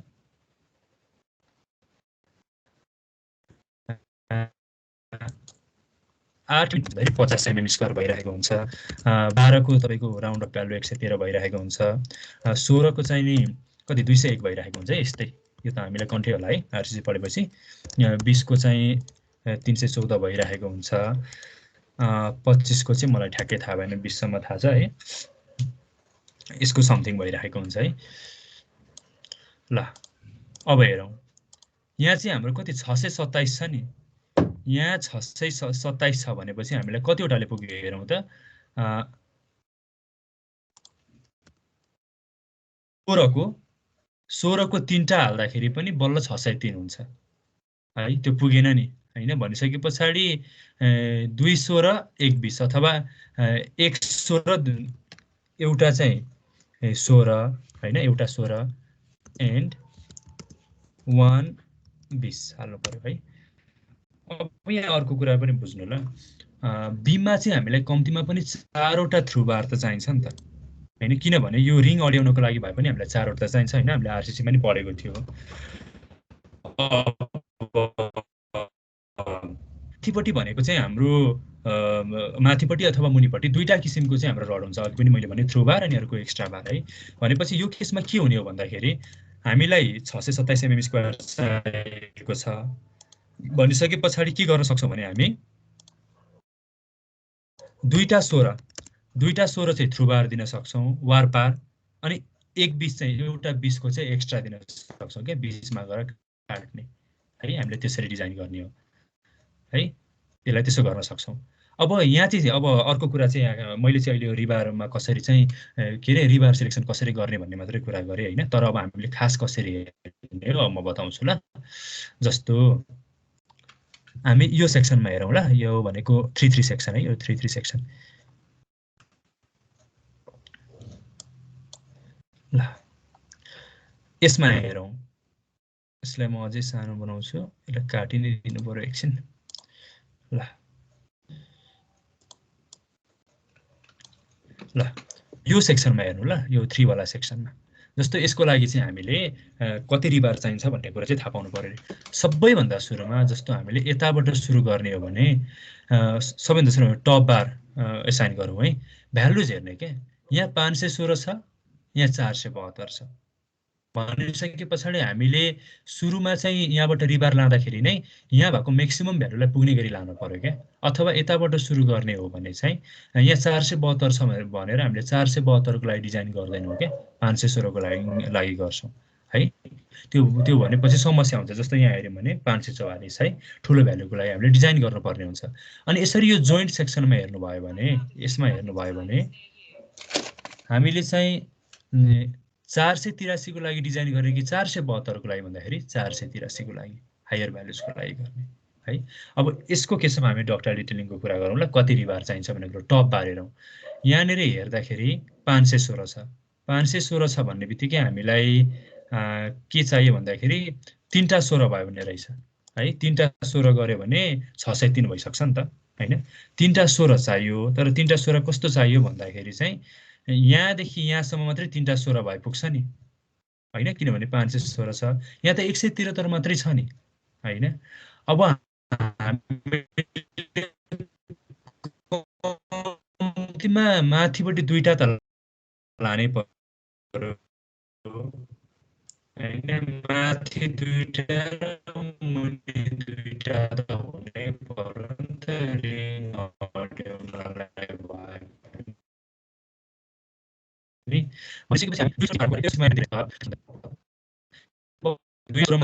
भनिसकेपछि हाम्रो चाहिँ 3टै बार चाहिँ थ्रु बार हुने भयो क्या 3टै 16 को हामीले वार पार प्रयोग गर्ने भयो है हामीले यसरी डिजाइन गर्छौं त्यस्तै मुनिपट्टि हेरौं त 317 227 236 भनिसकेपछि मुनिपट्टि 317 छ भनिसके पछाडी 113 12 को 3टा गर्दै हुन्छ हैन इक्वल्स टु 3 इन्टु यो गर्यो भने 227 340 जस्तो भयो है 3टा हामीलाई 12 को चाहियो त 3टै हामीलाई 12 को चाहियो है त्यो पनि वार पारै लानु पर्यो है हामी चाहिँ यसरी डिजाइन गर्ने हो है यतापट्टि पनि सेम केस अब यो चाहिँ हाम्रो के को कुरा भयो भन्दाखेरि लङ्गिट्युडिनल रिबारको कुरा भयो तर बीममा अर्को के पनि आउँछ भन्दाखेरि शियर इन्फोर्समेन्टको कुरा पनि आउँछ शियर इन्फोर्समेन्ट भनेको मैले भनिहाले जुन यो टाइजहरु छ टाइज र स्टिरप्स भनेको एउटै हो के यदि बीमको रिङलाई चाहिँ हामी स्टिरप्स भन्छौं भने कलमको रिङलाई चाहिँ हामी टाइज भन्ने गर्छौं के यसमा चाहिँ हामी स्टिरप्स चाहिँ भनौं अब यसको डिजाइन हो के यसको काम के हो भन्दाखेरि चाहिँ यदि बीमले कुनै पनि किसिमको लोडहरु इन्काउन्टर गर्यो भने त यो बस्ट हुन सक्छ नि त हैन यसमा त 4वटा कम्तिमा 4वटा हैन अथवा 6वटा कतिवटा रड आएको हुन्छ त्यसलाई त एक ठाउँ बाँधेर राख्ने काम हो हैन त्यो भएको हुनाले चाहिँ शियर इन्फोर्समेन्ट हो यो चाहिँ एकदम हामीले कम्पल्सरीली चेक गर्नुपर्छ है त्यसको लागि के गर्ने भन्दाखेरि त्यही हो डिजाइनमा जाने कन्क्रिट फ्रेम डिजाइन अनि डिस्प्ले डिजाइन इन्फर्मेसन है शिफ्ट कन्ट्रोल F6 यो थिचे पनि हुन्छ अनि यहाँ गएर चाहिँ हामी शियर इन्फोर्सिङ गर्छौं है एप्लाई ओके ग्राफिक्स मोड म झन् देखिएन है ल अब यहाँ हेरौं ल अब यो भनेको के यो भ्यालुजहरु भनेको के हो म बताउँछु ल यो भ्यालुज भनेको चाहिँ के हो भन्दाखेरि जस्तो 1105.91 भनेर भनेको छ नि यहाँ पनि हेर्नु त 3टा सेक्सनमा देखाइरहेको छ है यो सेक्सन यो किन भन्ने कुरा मैले भनिसकेँ। बीम कलम जोइन्टको सेक्सनमा एकदमै धेरै रिबार आइरहेको छ अनि सियर रिन्फोर्समेन्ट पनि धेरै आइरहेको हुन्छ, त्यो नर्मल हो। किन भन्ने कुरा हामीले थाहा पाइसक्यौँ, बिचमा चाहिँ अलिकति कम भइरहेको हुन्छ। त्यो भएको हुनाले नर्मल्ली हामीले चाहिँ स्पेसिङ 4-4 इन्चले गरिरहेको हुन्छ यो छेउको भागमा दुवैतिर, अनि बिचमा चाहिँ 6 इन्च डिफ्रेन्समा राखेको हुन्छ है। तथापि स्टिरप्स बिचको स्पेसिङ मिनिमम कति हुनुपर्छ र म्याक्सिमम कति हुनुपर्छ भन्ने कुरो त हामीले उसमा नि पढिसकेका छौँ, यो कुन कोडमा अरे IS 456-2000 मा है। त्यो भएको हुनाले म त्यतापट्टि लागिनँ। अब यो भ्यालुज भनेको चाहिँ सियर एन्फोर्समेन्ट डिमान्ड पर मिटर हो क्या। 1 मिटरमा चाहिँ कति रिबार आवश्यक पर्छ भन्ने कुरो है। अब हामीले चाहिँ यो सियर रिबार्सहरू चाहिँ कस्तो कस्तो किसिमको दिन्छौँ भनेर चाहिँ म एकपल्ट सुरुमा देखाउँछु ल।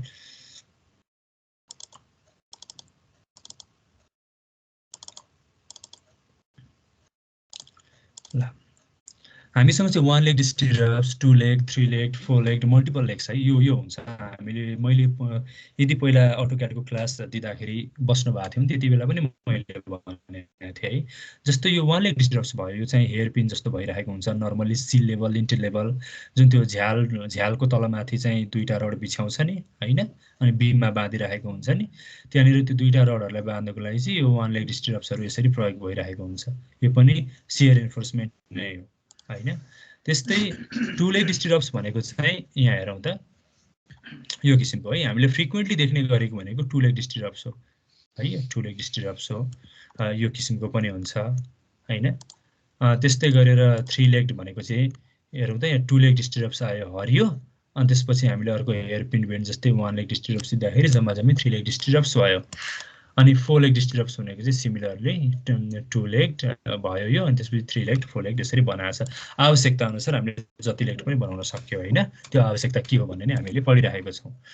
अब स्पेसिङको लागि चाहिँ कस्तो हुन्छ भने एउटा यो सामान्य अल्जेब्रिक फर्मुला नै हो।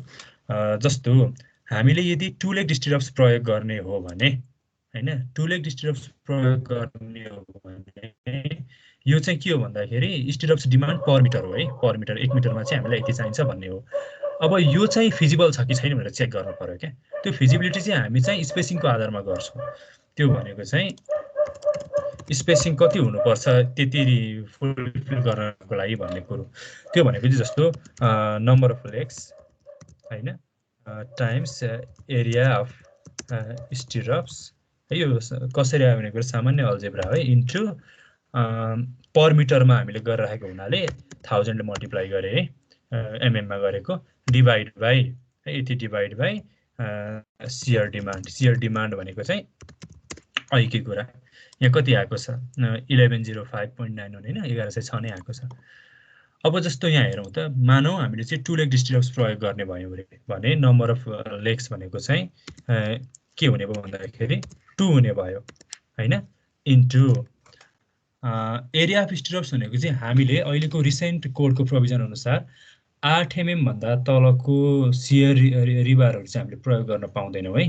पहिलाकोमा चाहिँ 7 mm पनि प्रयोग गरिरहेको हुन्थ्यो, अब चाहिँ 8 mm भन्दा तलको गर्न पाउँदैनौँ है। त्यो भएको हुनाले प्रिफरेबली हामी रेसिडेन्सियल घरको लागि भन्दा 8 mm को प्रयोग गर्छौँ। अब सियर इन्फोर्समेन्टको लागि नै 10 को प्रयोग गर्नु पर्यो भने 10 को त्यो बङ्गाउन गर्न रिङ बनाउन गाह्रो हुन्छ क्या। अनि एरिया अफ स्टिरप्स भनेको 8 को प्रयोग गर्ने भइसके पछाडि 50 हो हैन, इन्टु पर मिटरमा क्यालकुलेट गर्ने भएको हुनाले यो 1000 ले मल्टिप्लाई गरेको डिभाइड बाई कति आएको छ, जस्तो यहाँ 1105.91 हैन, 1105.91 भनेपछि स्पेसिङ चाहिँ 90.42 मा दिन पर्यो क्या है। यदि यो हामीलाई इट्याप्सले दिएको रिजल्ट हैन अथवा यो क्यापासिटी यति क्यापासिटीको बनाउनु पर्यो भने चाहिँ हामीले 8 mm को स्टिरप्स चाहिँ 90 mm को फरकमा दिन पर्यो है। तर अब एउटा वर्केबिलिटीको हिसाबले हेर्ने हो भने चाहिँ मैले अघि पनि भने नि स्टिरप्सहरू चाहिँ अलिक क्रिटिकल जोनमा 4 इन्च फरकमा दिन्छ, बिचमा 6 इन्च, 4 इन्च भनेको तपाईँको 101 102 mm जति हुन आउँछ हैन। 3 इन्च बनाइदिए भइहाल्छ नि भन्ने सवाल आउँछ भने चाहिँ मैले वर्केबिलिटीको कुरा भने नि, फिल्डमा चाहिँ पछि गएर त्यहाँ मसलाहरू छिराउनलाई ओर्नलाई हैन, पम्पिङ गर्नलाई, त्यो भाइब्रेटरहरू प्रयोग गर्नलाई एकदमै गाह्रो हुन्छ। त्यो भएको हुनाले यदि यसरी स्पेसिङ चाहिँ 4 इन्च भन्दा कम आयो भने, 4 इन्च भनेको 101 102 mm भन्दा कम आयो भने चाहिँ हामी यसलाई रिडिजाइन गर्छौं है। यो चाहिँ नो, एकदमै नो। टेबलमा बसेर भन्नलाई त सजिलो छ, तर फिल्डमा यो इम्प्लिमेन्ट गर्न एकदमै गाह्रो हुन्छ। अब यसको उपाय के त भन्दाखेरि सियर डिमान्ड भनेको कन्स्ट्यान्ट हो हैन। अब हामीले स्पेसिङ बढाउनु भनेको चाहिँ हामीले न्युमेरेटर बढाउनु पर्यो। न्युमेरेटर बढाउनको लागि हाम्रो दुईटा उपाय छ, कि त नम्बर अफ लेग्स बढाउनु पर्यो, कि एरिया अफ स्टिरप्स बढाउनु पर्यो। एरिया अफ स्टिरप्स बढाउनु भनेको अब हामीले रिङको लागि चाहिँ 8 को छ हैन, अब 10 mm को बार प्रयोग गर्नु हो क्या है। 10 mm को भनेको कति हुन्छ, equals to pie d square by 4 भनेको 0.25 ले मल्टिप्लाई गर्दै भयो होला है, 78 है। 10 को भनेको 78 mm आउँदो रहेछ। अब हामीले चाहिँ नम्बर अफ लेग्स 2 नै राखेर 10 mm को प्रयोग गरे पनि हुन्छ, तर म फेरि पनि रिपिट गर्छु, 10 mm को रड चाहिँ रेसिडेन्सियल घरको लागि बङ्गाउने भने ठेकदारले थाहा पायो भने त्यो उसले मान्दैन के। अब हाई राइज बिल्डिङहरुको लागि त आवश्यकता पर्छ पनि हैन, नम्बर अफ लेग्स बढाएर मात्रै नै साध्य हुँदैन। त्यति बेला 10 को किन 12 16 के पनि प्रयोग गर्नु पर्ने हुन सक्छ हैन, त्यति बेला त्यो बेग्लै कुरा हो। अब हामीले चाहिँ यसमा के गर्ने भने बरु नम्बर अफ लेग्स बढाइदिने के। नम्बर अफ लेग्स कसरी बढाउने भन्ने कुरो मैले त्यही भएर अघि चाहिँ तपाईहरुलाई स्टिरप्सको कुरा देखाएको के। अघिसम्म चाहिँ हाम्रो यो खाले हुन्थ्यो भने हैन, यो खाले हुन्थ्यो भने अब चाहिँ हामी यसरी गर्दिन सक्छौं नि बीमलाई। एउटा हेयरपिन ब्यान्ड चाहिँ हामीले यसरी दिन सक्यौ नि त। यो दियो भने के हुन्छ भन्दाखेरि हेरौं त, जस्तो अघि नम्बर अफ लेग्स 2 थियो, अब 3 गर्ने भयौं भने अब स्पेसिङ चाहिँ 135 mm भए पनि भयो के। भनेपछि हाम्रो 102 इन्च 4 इन्च भन्दा त धेरै आयो नि, भनेपछि एकदम कम्फर्टेबल भयो है। यसरी चाहिँ हामी स्पेसिङको कुरा पनि हेर्छौं है। यो सबैतिरको लागि हेर्न पर्छ है, सबैतिरको लागि हेर्नु पर्छ। सबैतिरको लागि भनेको जस्तो यो सेक्सनको लागि के, जस्तो यो ग्रिड 5 को लागि हो नि, ग्रिड 5 स्टोरी 1 को लागि हो, ग्रिड 2 ग्रिड 5 स्टोरी 2 को लागि एउटा ग्रिडको हरेक तलाको लागि हेर्ने, त्यही अनुसार पछि नक्सा बनाइन्छ।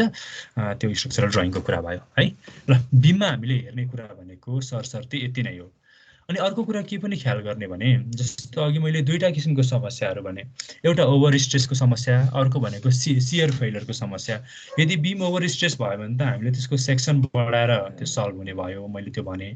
अनि सियर एन्फोर्समेन्ट फेलियर भयो भने पनि अब अहिले मैले भनेकै कुराहरू हैन, त्यो सियर एन्फोर्समेन्ट सियरको साइजहरू बढाइदिने, त्यो सुरुमा डिफाइन गर्दाखेरि त्यो कुरो छँदैछ। तर जति गरे पनि कहिलेकाहीँ चाहिँ बीमहरू एकदमै फेल आइदिरहेको हुन्छ क्या। अनि बीम फेल आइसके पछाडि अब हामीले सेक्सन साइज बढाउँदै जाँदाखेरि फेरि एकदमै अनइकोनोमिकल साइजहरू आउँदै जाला नि त, फेरि त्यो पनि ठिक हुँदैन। त्यति बेला चाहिँ दुईटा टेक्निक छ। त्यति रेकमेन्ड गर्न सक्ने कुरा त होइन, तर हामीले चाहिँ गर्नुपर्ने बाध्यता हुन सक्छ। जस्तो अस्ति मैले सेकेन्डरी बीम पढाउँदाखेरि पनि यो कुरा गरेको थिएँ है। के कुरा गरेको थिएँ भन्दाखेरि बीममा चाहिँ एन्ड रिलिज एसाइन गर्ने कुरा भनेर भनेको थिएँ। जस्तो यो बीममा है, यो बीममा एन्ड रिलिज गर्नुको अर्थ के हुन्छ भन्दाखेरि, यो बीममा आएको जस्तो के फोर्सहरू आउँछ, मोमेन्ट्सहरू आउँछ, टोर्सनहरू आउँछ, एक्जियल फोर्स, शियर फोर्स सबै आउँछ नि। त्यो आएको फोर्सहरू मध्ये यसले चाहिँ टोर्सनल फोर्स अथवा मोमेन्टहरू चाहिँ यसले आफैले रेजिस्ट गर्छ क्या। आफैले रेजिस्ट गर्छ भन्नुको मतलब यसले छेउको पिलरहरूलाई त्यो मोमेन्ट नै पठाउँदैन है। यसले चाहिँ पठाउने भनेको शियर फोर्स र एक्जियल फोर्स मात्रै हो है। अथवा कुन फोर्स पठाउने र कुन रेजिस्ट गर्ने भन्ने कन्ट्रोल पनि हामीसँगै हुन्छ कि इनफ्याक्ट। तर एन्ड रिलिज गर्ने भनेको खास आशय चाहिँ यसले चाहिँ मोमेन्ट चाहिँ मेन गरेर मोमेन्ट चाहिँ it has to resist on its own भन्ने कुरा हो। त्यो हुनु भनेको चाहिँ अब इफेक्ट के पर्छ भन्दाखेरि अघि हामीले हेर्यौं नि, लङ्गिट्युडिनल रिबारमा चाहिँ टप भन्दा बटम बारहरू चाहिँ कम आइरहेको थियो नि, जबकि हाम्रो बीमको लागि मेन बार भनेको त बटम बार हो नि त, टेन्सन बीम। अब त्यसको भ्यालु हाई आइरहेको हुन्छ कि, अरु त्यो केही पनि होइन। जस्तो एकपल्ट गरेर हेरौँ ल, एकपल्ट चाहिँ म डेमो नै देखाइदिन्छु। लङ्गिट्युडिनल रेन्फोर्सिङ है, ल यहाँ हेरौँ त, जस्तो यो बिमलाई एकपल्ट हेरौँ ल। 627 730 टप बारहरू एकदमै धेरै आइरहेको छ, बटम कम आइरहेको छ है। यसलाई अब एकपल्ट हेरौँ। मैले अहिले भनेको चाहिँ के हो भन्दाखेरि, जस्तो मैले यसलाई चाहिँ यस साइनमा गएर फ्रेम रिलिज गर्छु। के रिलिज गरिदिन्छु भन्दाखेरि, जस्तो मोमेन्ट रिलिज गरिदिन्छु ल। मोमेन्ट रिलिज गर्नुको मतलब अब यो मोमेन्ट चाहिँ यसले आफैले रेजिस्ट गर्छ, छेउको कलममा पठाउँदैन के है। अथवा टोर्सन नै गर्दै पनि भयो। अब थ्योरिटिकली चाहिँ एक्जियल फोर्स र सियर फोर्स मात्रै यसले ट्रान्सफर गर्छ, अरू सबै आफैले रेजिस्ट गर्छ भन्ने कुरा हो होइन। यो भयो है। अब यसलाई म एकपल्ट प्ले गर्छु है। अब हेरौँ ल यसको इम्प्याक्ट के पर्छ बिममा।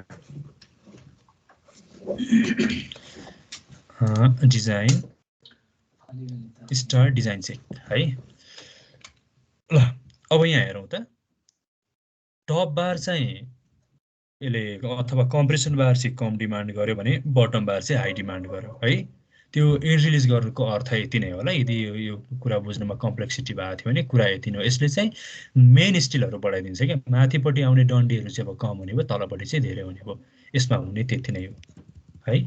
त्यो कुरा पनि हामीले ख्याल गर्नु पर्यो। अनि अर्को भनेको त मैले त्यो पहिला पनि भनेको थिएँ, हामीले यो सेक्सनहरूमा चाहिँ फ्रेम सेक्सन्सहरूमा चाहिँ यो मोडिफाई गर्दाखेरि यहाँ मोडिफाईमा चाहिँ टोर्सनल कन्स्टेन्ट 1 छ नि, यसलाई चाहिँ 0.5 0.1 अथवा टोर्सन लिँदैन भन्ने किसिमले पनि तपाईँले चेन्ज गरिदिन सक्नुहुन्छ। हुँदै भएन भनेको केसमा यस्तो भयो भने चाहिँ त्यो सेक्सनहरूमा फिल्डमा थोरै क्र्याकहरू देखिने गरिन्छ क्या। त्यस्तो मेजर क्र्याक भल्नरेबल अथवा भल्नरेबल त्यस्तो समस्याहरू त केही पनि आउँदैन। थोरै क्र्याकहरू देखिने भन्ने समस्याहरू हुन्छ, त्यो पनि अप्सन छ होइन। बिमको कुरा नै हो एकदमै लामो होइन, यो कुरा मैले भनिहालेँ। अनि इनकेस चाहिँ हामीले कहिलेकाहीँ चाहिँ भनौँ जस्तो अब अहिले यहाँ हेरौँ, यसलाई मैले राइट क्लिक गरेँ भने यहाँ ओभर राइट्स भन्ने एउटा अप्सन छ। जस्तो 9/14 पुगेन अरे, ओभर स्ट्रेस्ड भयो अरे, मैले अर्को बिम सेलेक्ट गर्नु पर्यो भने चाहिँ यीबाट पनि मैले सेलेक्ट गर्न सक्छु ल। मैले चाहिँ यसलाई चाहिँ यता अनलक गरेर गइराख्नु पर्दैन ल। बिमको कुरा यति भयो। अब हामी कलमको कुरातिर लागौँ है। कलमको लागि चाहिँ एलिभेसनल भ्यूमा जाउँ, त्यसो भयो भने सजिलो हुन्छ है। अलिकति सबै देखिने गरेको हेरौँ न।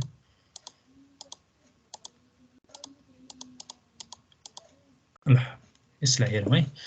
अब यहाँ चाहिँ बिमको पनि आइरहेको छ, कलमको पनि आइरहेको छ नि। अब हामीलाई बिमको चाहिएको छैन भने चाहिँ यो बिमलाई यसरी हाइड गरिदिनु के है। यो मैले भनेको थिएँ नि, चेक अनचेक गर्न चाहिँ एकदमै सिक्नु है भनेर। ल अब बिमको बारेमा चाहिँ अब कसरी म भन्छु भने, यो पनि सेम हो। यहाँनिर चाहिँ यति रिबार्सहरू डिमान्ड गरिरहेको छ है। अब हाम्रो चाहिँ जेनरल बुझाइ के हुन्छ भने, बिल्डिङमा तलको फ्लोरहरूमा चाहिँ अलिकति धेरै रिबार्सहरू आइरहेको हुन्छ। माथि गइसकेपछि त लोडहरू पनि कम हुन्छ, मोमेन्ट पनि कम हुन्छ। त्यो भएको हुनाले स्वाभाविक रूपले माथि चाहिँ कम आउनु पर्ने हो भन्ने कुरा, त्यो चाहिँ हाम्रो साधारण बुझाइ हुन्छ। तर अब यो यहाँनिर हेर्नु त, यहाँ 11,012 एमएमएसको डिमान्ड गरेको थियो भने यो फ्लोरमा गएर 1164 अनि यसमा गएर 2334 यस्तो पनि भइरहेको हुन्छ क्या। अब यो किन भयो भन्ने कुरो चाहिँ जस्तो हाम्रो के अरे लोड डिस्ट्रिब्युसनको कुराले नि, लोड डिस्ट्रिब्युसन गर्दाखेरि चाहिँ अब यसमा चाहिँ धेरैतिरबाट आएको बिमले चाहिँ धेरै मोमेन्ट तत्कालै सेयर गर्यो कि होइन, त्यसपछि चाहिँ अरू धेरै कुराहरू हुन्छ है। यसरी नआउने भन्ने कुरा चाहिँ हुँदैन। हामीले त्यही भएर अब बिमको लागि रिबार्सहरू डिजाइन गर्दाखेरि चाहिँ सबैभन्दा तल हेर्ने होइन क्या। जस्तो अहिले यो ग्रिडको लागि हेरौँ है। यो ग्रिड भनेको 5F भनेर देखाएको छ है। यसको लागि डिजाइन गर्नु पर्यो भने तलदेखि माथिसम्म हेर्ने कति छ भन्दाखेरि म्याक्सिमममा 2234 छ है। भनिसके पछाडि अब तलबाट बनाउँदाखेरि नै 2234लाई पुग्ने गरी लानु पर्यो क्या है। अब त्यो भनेको 2234 भनेको कति हुन्छ भन्दाखेरि हेर्नुहोस् त, 314 को 8वटाले पुग्छ क्या भनेको 20 को 8वटा डन्डी हाल्नु पर्यो है। 8 × 314 गरौँ त, 2512 भयो। कति थियो त्यहाँ? 2234 है। यति हाल्नु पर्यो है। तर यहाँनिर त त्यति नभएको भए पनि हुन्थ्यो नि त है। तर यहाँ धेरै आएको हुनाले हामीले तलैबाट चाहिँ अब हेर्नु त कस्तो अनइकोनोमिकल आयो होइन।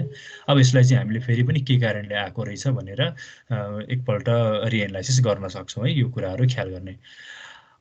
अब अलिकति यहाँ चाहिँ यसलाई हेरौँ है, यहाँ अलिकति सबैमा चाहिँ माथि गएर चाहिँ अलिकति धेरै आइरहेको छ है। त्यो भएको हुनाले मैले तपाईँहरूलाई हिजो नभने मात्रै हो, त्यो डिस्प्लेसमेन्ट ड्रिफ्टको ग्राफ पनि अलिकति अनयुजुअल आइरहेको थियो क्या आउनु चाहिँ। जस्तो म यसमा हेर्छु ल, अब यसलाई इक्जाम्पल लिउँ।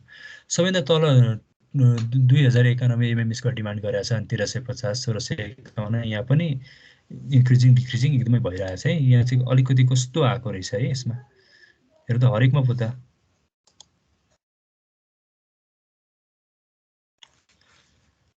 14, 12, 14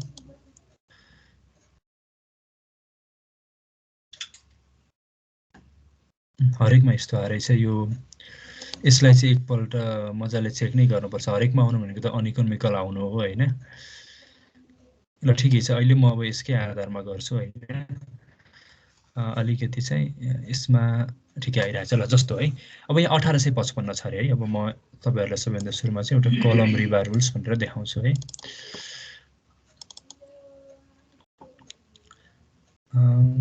अटोक्याडबाट देखाउँ होला,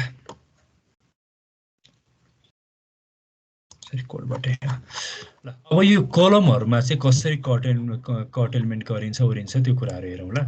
जस्तो यो एउटा फ्लोरको बिम भयो, यो अर्को बिम भयो। अब हेरौँ त, यहाँ पनि बिममा जसरी जोइन्ट सेक्सनमा कर्नर सेक्सनमा चाहिँ स्पेसल टाइज आइरहेको हुन्छ कि स्पेसल टाइज अथवा स्पेसल स्टिरप्स भनेको चाहिँ क्लोजली स्पेस्ड स्टिरप्सहरूलाई अथवा ल्याटरल टाइजहरूलाई चाहिँ हामी स्पेसल भन्छौँ भने अलिकति थिनली स्पेस्डलाई चाहिँ हामी जेनरल भन्छौँ है। यहाँ चाहिँ हाम्रो के देखाइरहेको छ भने यो एलनट भनेको के हो यसबारे माथि डिस्क्राइब गरिरहेको छ। थोरै मास्तिरसम्म चाहिँ एकदमै बाक्लो गरी स्टेप्स राखेको छ, फेरि पातलो, अनि फेरि यहाँनिर ल्यापिङ जुनमा चाहिँ थोरै बाक्लो, अनि फेरि पातलो, अनि फेरि बाक्लो गरेको छ होइन। अब फिल्डमा चाहिँ यहाँ बाक्लो पातलो गरेर मेन्टेन गर्न अलिकति गाह्रो भएको हुनाले हामी के गर्छौँ भन्दाखेरि यो डक्टर डिटेलिङ दिने नै गर्छौँ क्या, यस्तो गरेर हुन्छ कि।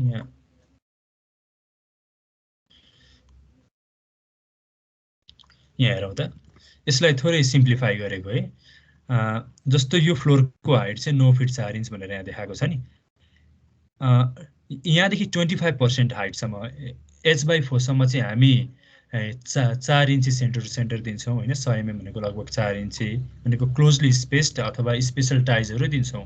त्यस्तै गरेर यहाँ माथिपट्टि पनि h/4सम्म चाहिँ स्पेसल टाइजहरू दिन्छौँ भने बिचमा चाहिँ हामी अलिकति ओपनली स्पेस टाइजहरू दिन्छौँ है। 150 mm मा देखाएको छ नि, त्यो एउटा कुरा बुझ्नु पर्यो। अनि अर्को कुरा भनेको हाम्रो डन्डी भनेको त कति नै हुन्छ होला त्यसको लेन्थ होइन। हामीले त बिचमा त यसरी जोइन गर्नुपर्ने हुन्छ नि त, ल्यापिङ गर्नुपर्ने हुन्छ। यो ल्यापिङ चाहिँ हामी कहिले पनि यो कर्नर जोनमा गर्दैनौँ है। मैले अहिले पनि भने कर्नर भनेको एकदमै क्रिटिकल जोन हो, यहाँ भनेको एकदमै धेरै मोमेन्टहरू आइरहेको हुन्छ। त्यो भएको हुनाले नै हामीले चाहिँ स्पेसल कन्फाइनमेन्ट स्पेसल टाइजहरू लगाइरहेको छ। यो चाहिँ हाम्रो जति पनि यो ल्यापिङहरू गरिन्छ, ल्यापिङ चाहिँ तलपट्टिको h/4 भन्दा माथि र माथिपट्टिको h/4 भन्दा तल इन बिट्विन गर्ने गरिन्छ है। यो डक्टालिटीको कुराहरू हामीले ख्याल गर्नु पर्यो। अनि मैले यहाँ देखाएको छ।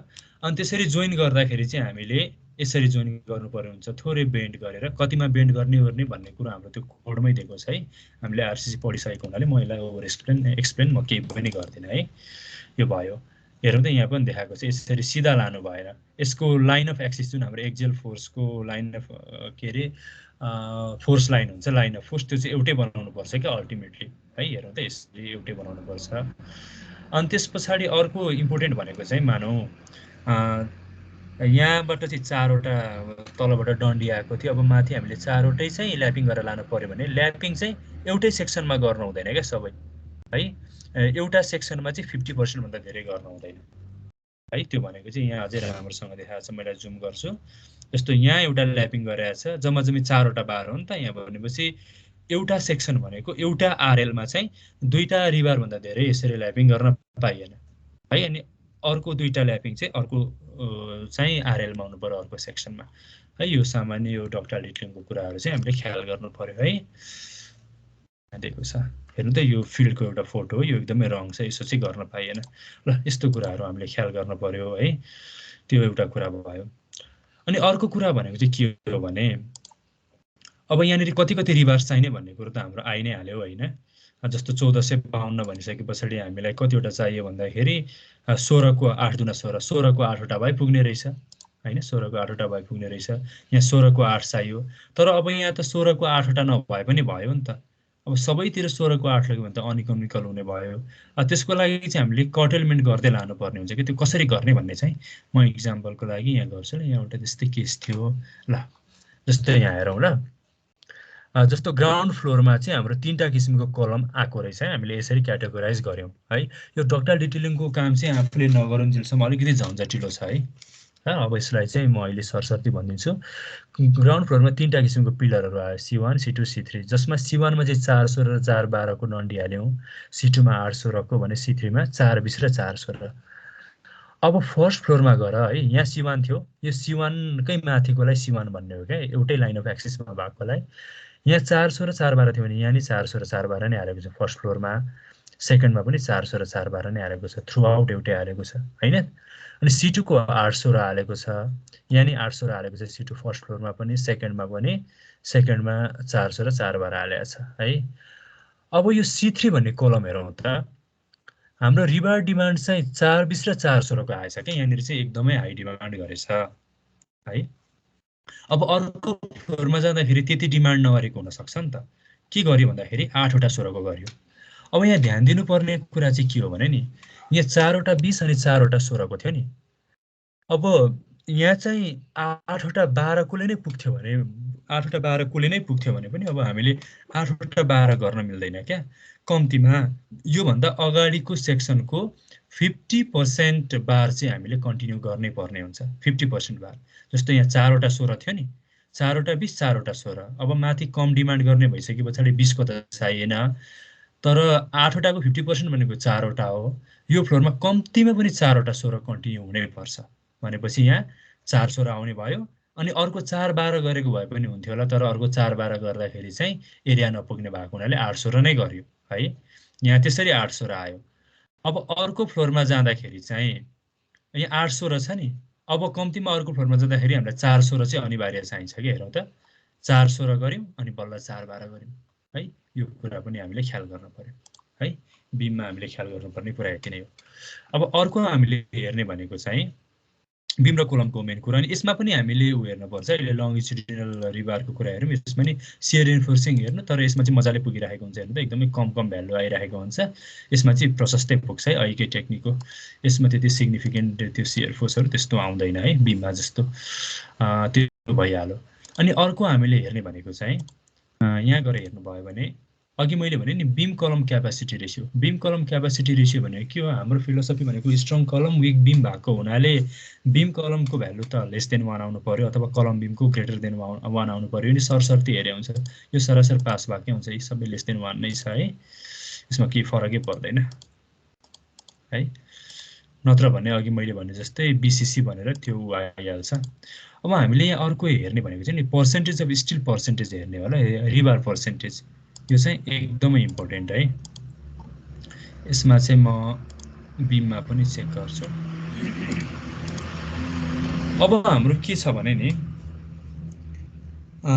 बीमको केसमा भनेको चाहिँ हाम्रो नर्मल्ली म्याक्सिमम रिइन्फोर्समेन्ट भनेको 4% है यो चाहिँ हामीलाई कोडले दिएको कुरा हैन कुन कोडले भन्दाखेरि यही हाम्रो के रे IS 456-2000 ले हैन म्याक्सिमम 4% भन्छ क्यार अनि 6% भन्छ है तर नर्मली 4% भन्छ बीमको लागि तर यहाँ फिल्डमा चाहिँ 4% बीमको लागि 4% हाल्नु भनेको एकदमै हाई हुन्छ क्या त्यो भएको हुनाले रेसिडेन्शियल घरको लागि चाहिँ हामी नर्मली 1.5% सम्म अनि त्यसपछि कमर्सियलको लागि चाहिँ 2% सम्म गर्छौं क्या बीमको केसमा अनि यसै पनि बीममा चाहिँ रिबार पर्सेन्टेज यसै पनि कम नै आइरहेको हुन्छ क्या हेरौँ त यहाँ एकदमै 1 भन्दा नि कम छ सबै 0.5 0.6 है एकदमै कम आइरहेको हुन्छ सबै एलिभेसनमा चेक गर्नुभयो हुन्छ है त्यो भइरहेको हुन्छ अब कलमको केसमा भनेको चाहिँ त्यही हो अब ई ट्याप्सले चाहिँ 6% एक्सिड नगरुन्जेलसम्म फेल देखाउँदैन तर फिल्डमा एकदमै गाह्रो हुन्छ त्यो भएको हुनाले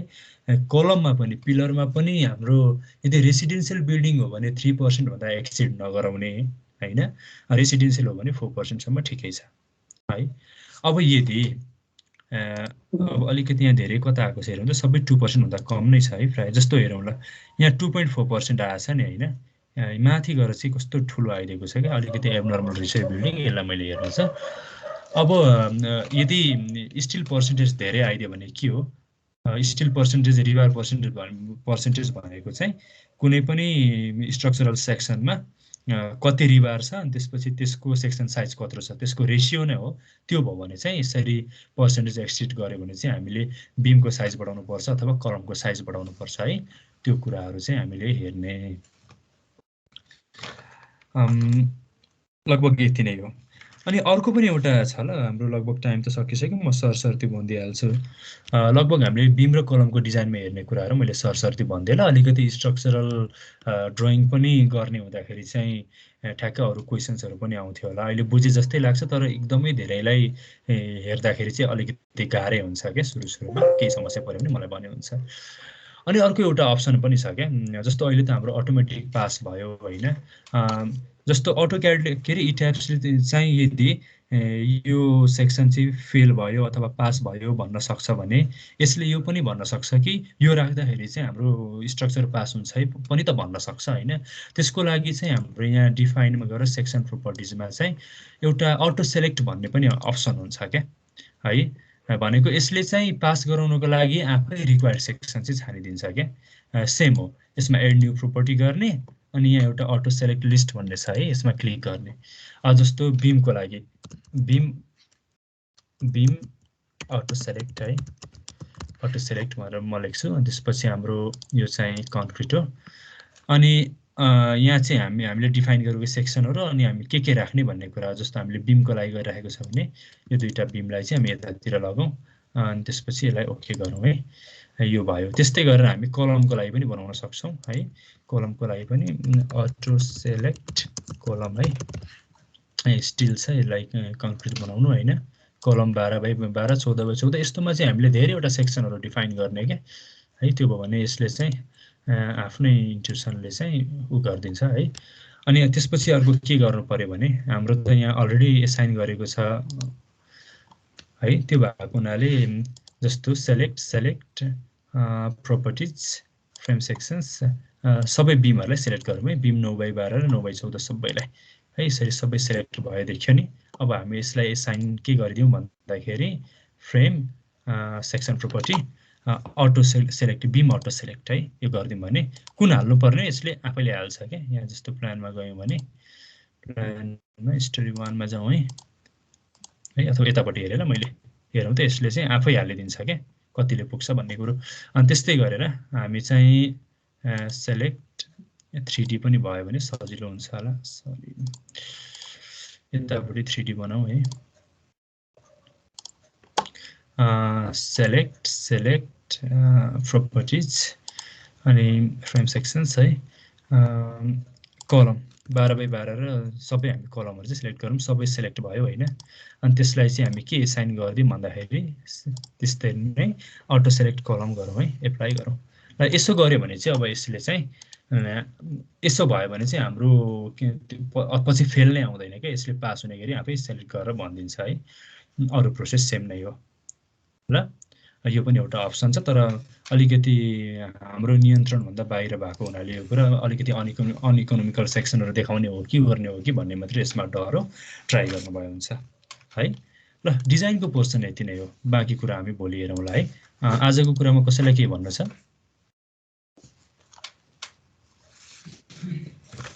कसैलाई के छ भन्नु?